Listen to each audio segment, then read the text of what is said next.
미래를 보는 창 JTB. 안녕하세요. JTBJ입니다. 내일 새벽에 9월 FOMC가 진행됩니다. 그래서 추석 연휴 마지막 날 9월 FOMC 프리뷰 시간을 진행하도록 하겠습니다. 9월 FOMC에서 체크를 해야 되는 그 포인트 총 5개로 제가 정리를 해봤는데요. 일단 굳이 여기서 가장 중요하다라고 생각하는 거는 요거가 될 것 같습니다. 첫 번째로 SEP는 일단 내년 예상 실업률 그리고 GDP 성장률을 어느 정도로 예상을 하고 있는지 요것만 이제 체크하는 정도, 그 정도로만 보면 될 것 같고요. 그리고 점도표는 일단 저는 실제로 2025년에 우리가 실제로 맞이하게 되는 금리 인하 경로는 이번 점도표랑 완전히 다를 거라고 생각을 합니다.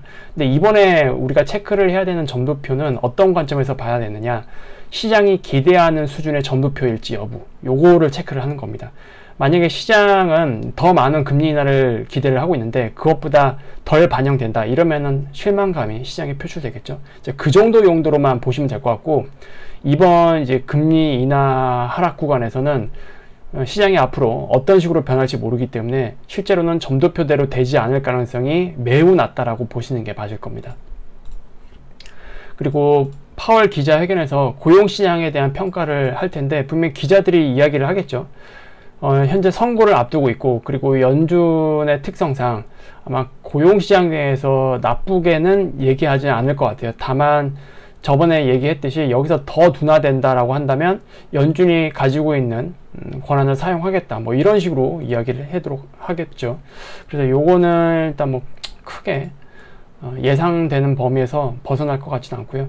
이제 문제는 요거예요. 지금 추석 연휴 때 닉 티밀하우스 기자가 말을 좀 흘렸습니다. 연준 쪽에서 50bp 인하에 대한 정당성을 부여하기 위한, 어떻게 보면 이제 여론 플레이라고 할 수 있긴 한데 이건 이제 뒤에 가서 다시 한번 체크를 해보도록 하겠고요. 그냥 데이터 상으로만 보면 이게 맞습니다. 데이터 상으로만 보면 아마 이게 맞을 것 같아요. 그래서 기존에는 50bp 인하가 더 낮은 거다, 더 나쁜 거다라고 우리가 해석을 해왔는데 얘네들이 약간 좀 여론 플레이를 하는 것 같습니다. 그리고 우리가 함께 더 추가적으로 봐야 될 거는 QT 종료에 대한 힌트입니다. 이번에 바로 QT 종료를 할 것 같지는 않고요. 근데 어쨌든 금리 인하를 하게 되고 그 다음에 결과적으로 추가적인 금리 인하를 계속 해 나가기 위해서는 QT 종료가 어느 정도는 좀 필요할 것 같거든요. 근데 여기서 우리가 두 가지로 나눠서 해석을 해야 돼요. QT 종료를 하지 않고 지금의 속도를 유지하거나 혹은 조금 더 완화시킨다, QT 강도를. 요거는 어떤 개념이냐, 경제가 뒷받침되고 있다. 그래서 금리 인하가 경제가 나빠져서 하는 게 아니라 인플레이션이 잡혀가고 있기 때문에 금리 인하를 하는 거다 라는 관점으로 보시는 게 맞아요. 경제 관점에서는 이게 어떻게 보면 호재가 될 수 있긴 하겠죠. 그리고 QT를 종료시킨다, 이거는 경제에도 문제가 있는 거예요. 그걸 암시하는 겁니다. 그렇기 때문에 QT 종료도 원래 하려고 했던 거, 그거를 다 취소를 하고 그냥 금리 인하 쪽으로 그냥 넘어가는 거죠. 이렇게 되면 이제 경제 쪽에 문제가 있을 가능성이 높다라고 보시는 게 맞을 것 같습니다. 그리고 이 금리 인하에 대한 부분, 요거를 또 다시 한번 좀 설명을 해드리도록 할게요. 일단 지금 페드는 닉 티밀하우스 기자를 통해서 50bp 인하에 대한 요거에 대한 데이터는 아직은 없어요. 그런데 이것이 더 좋다는 식의 여론 플레이를 통해서 50bp 인하를 추진하려는 모양새가 약간 보여지고 있습니다. 그리고 월가 쪽에서도 이미 금리 인하가 늦었을 수도 있기 때문에 25bp 인하보다는 50bp 인하가 향후 시나리오에 대한 대응이 더 유리하다는 논리를 지금 펼치고 있습니다. 근데 실제로는 뚜껑을 열어봐야 될 것 같아요. 그래서 이게 좀 많이 헷갈립니다. 그래서 지금 상황에서는 페드워치에서도 지금 50bp 인하 확률이 더 올라갔잖아요. 분명히 데이터 디펜던트 방향으로 가게 되면 25bp 인하하는 게 맞습니다. 9월 초 발표했던 고용지표도 일단 무난히 넘어갔기 때문에. 그래서 오히려 지금은 이런 식의 여론 플레이를 해놨기 때문에 25bp 인하를 하는 게 맞음에도 불구하고 25bp 인하를 하게 되면은 시장에 실망감을 줄 수도 있다. 과연 연준이 어떤 선택을 할지 이거는 이번에는 솔직히 잘 모르겠어요. 지금 원래 여론 플레이만 없었다라고 한다면 저는 25bp 인하를 굉장히 높은 확률로 봤거든요. 근데 지금 이렇게 만들어 놓은 마당에 이게 지금 어떤 식으로 발표할지, 그리고 연준 쪽에서는 만약에 50bp 인하를 한다면 어떤 정당성을 내세울지 참 궁금합니다. 그래서 이거에 대한 시장 변동성이 조금 커질 수 있겠다라는 생각을 하게 됩니다. 그리고 조금 더 중요한 것들을 살펴보도록 할게요.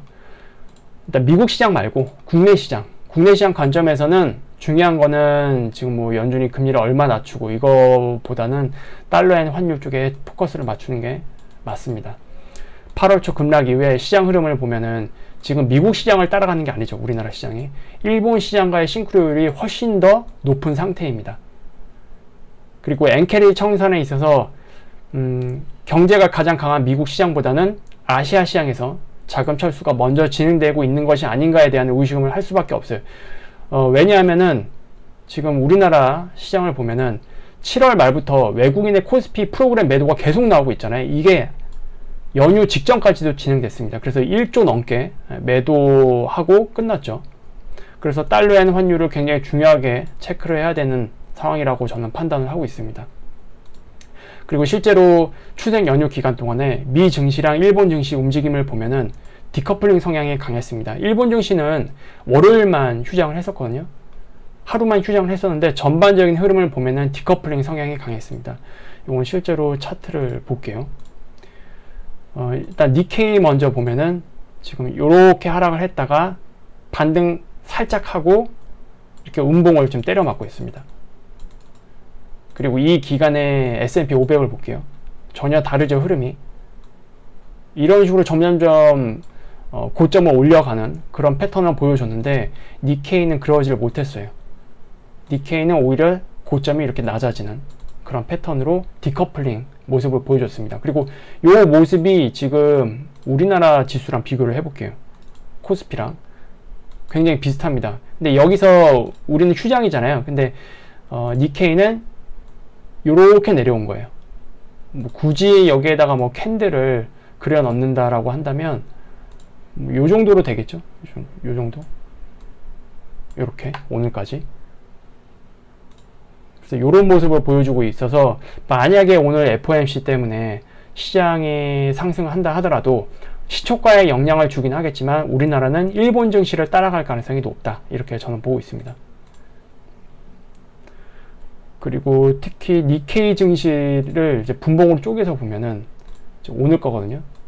오늘 니케이 증시가 갭을 띄웠어요. 고점이 1.3%였습니다. 그리고 나서 보합까지 쭉 뺐습니다. 고점 대비 1.4% 정도 하락을 했을 거예요. 그리고 나서 막판에 이렇게 살짝 올려놨거든요. 요 흐름이 어떤 흐름이냐? 바로 요 흐름입니다. 달러 엔 차트. 이 시기에 아침에 이렇게 쭉 밀렸거든요. 그래서 니케이 증시가 그냥 쭉 빠졌어요. 그리고 나서 오후에 이렇게 올려놓으니까 증시가 그대로 따라갔습니다. 즉 니케이 증시는 미국 시장이랑 상관없이 지금 달러 엔 차트를 좀 따라가고 있다. 그렇게 보시면 됩니다. 그래서 어쨌든 엔캐리 청산이 수급적인 측면에서 지금 아시아 시장을 압도하고 있다. 미국 시장이 호재가 나오더라도 달러 엔 차트가 밑으로 밀린다라고 한다면 디커플 성향으로 아시아 증시는 밑으로 내려갈 수 있다라는 그런 부분을 여러분들 좀 참고를 하셨으면 좋겠어요. 그리고 이제 요것도 같이 봐야겠죠.